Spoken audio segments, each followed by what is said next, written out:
croisés devant le but. Il y en a un qui va récupérer le palais. Donc je veux que vous visiez la cage pour que le gardien puisse la reposer juste devant lui. D'accord?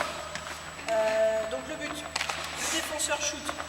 Les deux garçons, enfin les deux joueurs, se croisent, il y en a un qui récupère le palais. L'attaquant, une fois qu'il a shooté, c'est pivot, marche arrière et je défends. Et ça fait deux joueurs contre un défenseur. D'accord? Les attaquants, ils prennent le palais qu'a tiré le défenseur. Tu shootes. Donc le palais, c'est pour ça que je vous demande à ce qu'il soit bien encadré. Donc au sol. Comme ça, le gardien, ça va lui faire bosser le papillon au sol, parce que pour l'instant, vous les mettez beaucoup en hauteur, quoi, et beaucoup à côté. Donc au sol, ça va lui faire travailler. Le but là, l'attaquant qui tire, c'est pas de marquer. Hein. Enfin, le défenseur qui tire, c'est pas de marquer. C'est vraiment de la poser ici, ce qui fait que le palais va être là. Le défenseur va se mettre en marche arrière et les deux attaquants vont partir pour faire un 2 contre 1. Et là, pour la mettre, par contre. D'accord? Ce que j'ai vu tout à l'heure, c'est je montais là, le gardien était là, je shootais, alors que mon copain était là. C'est pas comme si on avait travaillé ça tout à l'heure. Mon copain il est là, il est mieux positionné que moi, donc peut-être que je vais pas marquer, mais en la donnant à mon copain, lui il va marquer. Et là, ça fait un 0 pour les attaquants. D'accord?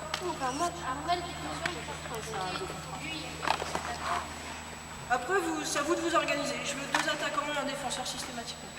D'accord? Donc on va faire une fois dans ce sens-là, après on part dans ce sens-là, dans ce sens-là, dans ce sens-là. Une fois sur deux. On va travailler sur les deux gardiens. D'accord? Le défenseur, attention, comme tout à l'heure je l'ai dit, une fois que j'ai shooté, je défends pas ici. J'attends pas que les gars arrivent ici pour défendre. C'est dès la ligne ici, je suis entre les deux. Donc s'il se retrouve, il y en a un là qui est avec le palais, il y a un attaquant ici, le défenseur il doit toujours être entre les deux. Donc si l'autre attaquant il est ici et que l'autre il est là, le défenseur il est là, il est toujours entre les deux pour qu'il n'y ait pas de passe entre les deux. Parce que s'il y a un attaquant qui est ici, là, et que moi je défends ici, là les passes elles vont se faire, elles vont passer. D'accord? Donc le défenseur il sert à rien. Toujours sur la ligne entre les deux attaquants. Ok?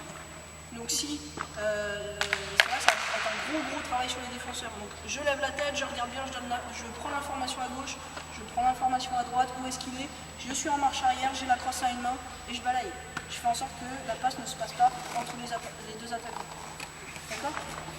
On va faire un essai, deux attaquants, je vais prendre la position d'arrière. D'accord? On va faire un petit essai. Ce que je veux, c'est que la défense se fasse assez haute. Parce que si vous la faites trop basse, à deux, vous allez complètement être largué. Il y a un attaquant qui arrive là.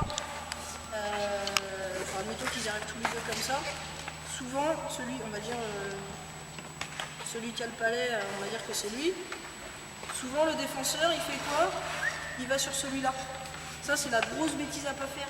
Il fait une passe, bim, but. Rien de plus simple. Donc, soit je me mets entre les deux, ou sinon, si lui, il part vraiment pleine balle, je m'occupe, j'essaye d'être entre les deux, ou sinon, je m'occupe que de celui-là. Parce qu'après, moi, j'ai un gardien qui est fort, qui va l'arrêter. D'accord? Donc, j'essaye toujours d'être entre les deux, ici. Je balaye ma crosse pour pas qu'il fasse de passe. Mais si vraiment il est plein de balles et que je suis largué, et ben dans ce cas-là, je vais m'occuper de celui qui n'a pas le palais. D'accord? Parce que mon gardien, il va se mettre là. Et lui, il va arriver sur le gardien. Le gardien, il va faire son travail. Alors que si je me mets là, il va faire une passe et là, je suis largué. Et mon gardien aussi, parce qu'il est du mauvais côté. Ça va? Cette partie-là, la zone, c'est le slot. Le slot, je ne veux pas voir d'attaquant là-dedans. C'est la partie, pour les défenseurs, il faut se dire qu'aucun attaquant doit rentrer là. C'est la partie interdite. D'accord? Donc, soit je l'emmène vers là, soit je l'emmène vers là. Comme ça, là, je sais qu'il ne pourra pas marquer. Ok?